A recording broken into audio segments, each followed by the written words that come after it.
Vögel sind durch ihren Gesang allgegenwärtig und dadurch für viele Menschen bedeutsam. Aber Vögel sind auch aus ökologischer Sicht interessant, denn sie stehen meistens an der Spitze der Nahrungspyramide und bilden damit Veränderungen auf unteren Ebenen ab.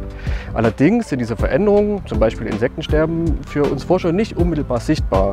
Dafür benötigen wir Daten aus Langzeitbeobachtungen.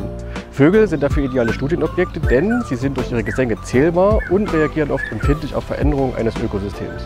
Wir nutzen zur Zählung bestimmter Vogelarten akustische Rekorder, wie diesen hier. Diese Rekorder können ungefähr 30 Tage am Stück aufnehmen, bevor Batterien und Speicherkarten gewechselt werden müssen. So entstehen allerdings sehr große Datenmengen und die Auswertung dieser Daten ist extrem aufwendig.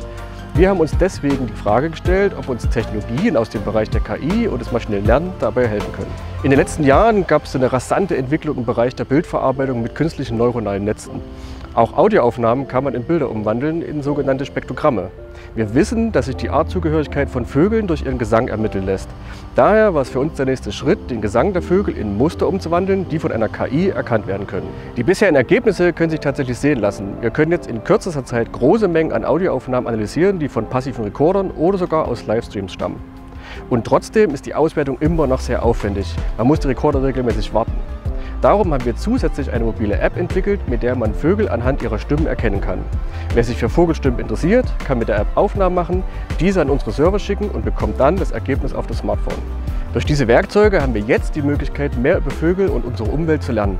Daraus können wir nun zum Beispiel viel früher Rückschlüsse ziehen, ob und wie sich die Artenvielfalt der Vögel über längere Zeiträume verändert.